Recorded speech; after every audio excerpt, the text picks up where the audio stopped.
We are a part of a group of men, churchmen, primarily from St. Paul's, but also from other churches, that meet for breakfast once a month down at the Erie Beach. And it was during one of those meetings that we talked about the idea of doing something other than just getting together and having a good meal and shooting the breeze. And that's really where the idea of reaching out to the kids originated. Everything else about choices of names and all of that that's bureaucratic, and you don't want to hear about that.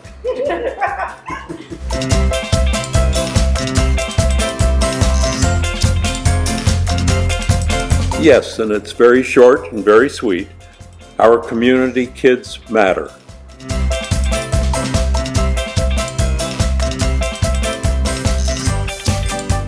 Yes, we believe there's a need within our community to provide programs to help families, individuals, where there could be a life-changing experience for them. Our initial program was to send kids to camp where they could have memories that would be life-changing. How do we do that? First, we do not have a summer camp. We're not affiliated with any particular camp. We've set up a bursary program so that kids can apply to a camp. If they need financial assistance, the camps can let us know, and we will support that individual. We stay arm's length totally throughout the process.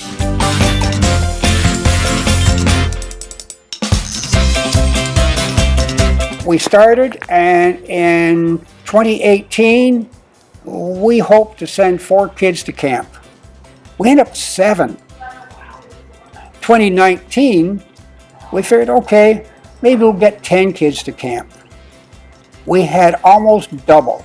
We had 17 smiling faces by the end of the summer. 2020, slightly different.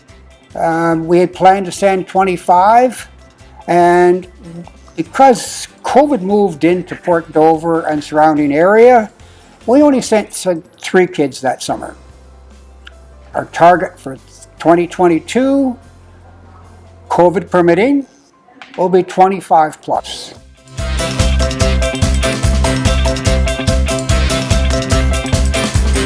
Well, I think we have to go back to early 2020 at the risk of repeating anything that Jim might have said. We went into 2020 full of optimism that our plan was going to be bigger and better than ever. We had a fundraising initiative already planned. It was we already had local merchants on side. We were ready to roll, and then COVID hit. We were faced with a challenge. The door has been shut. The revenue flow has been threatened.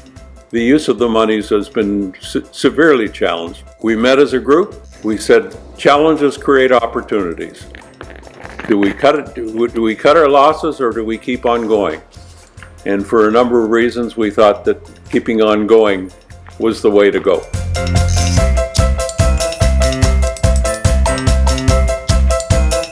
Well, there was actually 2 opportunities that grew out of that challenge period. The first opportunity was with the library. It just so happened that I was wandering here in one day, and I saw the notice about an Adopt a Book program for the adult section of the book. And that's something that I totally support. I sort of left and I said, well, I think there's an opportunity here for dealing with children. Children need books. Reading is important.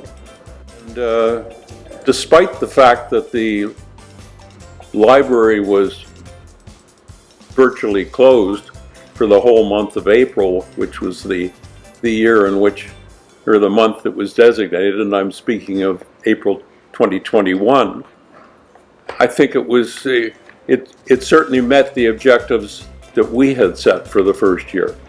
The second opportunity when we reviewed how to work with the kids, we determined that the schools and playgrounds were an ideal place. So we purchased a large supply of stencils and bright, colorful spray paint, and we now have painted in Norfolk and Haldeman counties a total of 16 schools in 2021. And they're bright, happy, and the kids have a super time on them.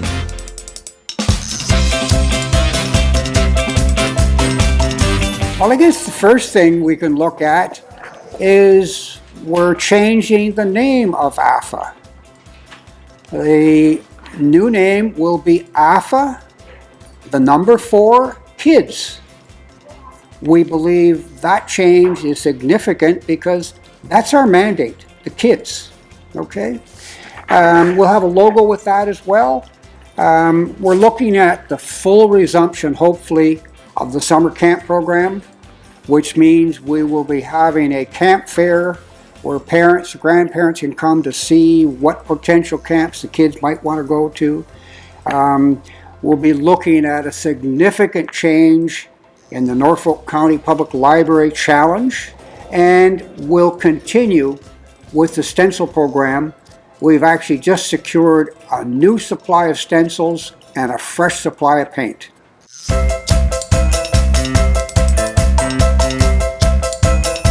We decided that this was very important, and we look forward to a period of time when the library is actually open and that people will pay attention to it. And so we've upped our initiative for this year, and we're prepared to commit to matching up to $5,000.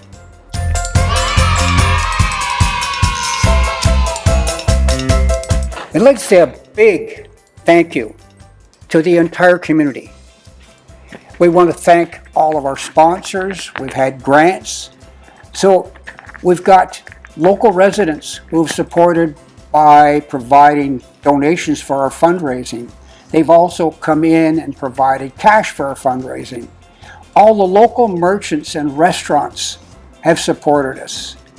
We've had support from the 100 Men Who Give a Darn, Port Dover Legion, the Port Dover Foundation, just to name a few, plus all the private donors.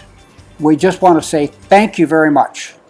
For 2022, please keep posted for our marketing, name change, logo. We're also looking at having a virtual concert at St. Paul's Church, and hopefully that will have some audience allowed.